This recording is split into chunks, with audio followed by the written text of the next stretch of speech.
Dua penembakan menyasar aparat terjadi di Aceh pada Kamis 28 Oktober 2021.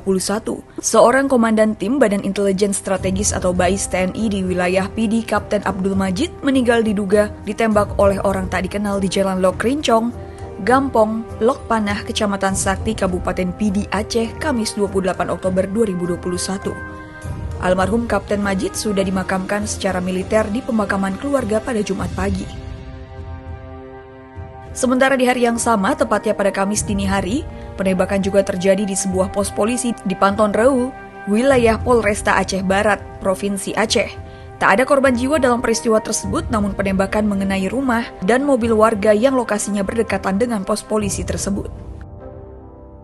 Telah terjadi penembakan terhadap Mako Polspol Panton Reu, Polres Aceh Barat.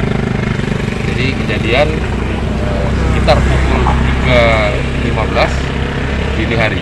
Kalau untuk jumlah tembakan itu kita masih kumpulkan barang bukti di lapangan, dan untuk pelaku juga masih dalam penyelidikan dari pihak Satreskrim dan nanti kita akan di backup oleh Polda Aceh.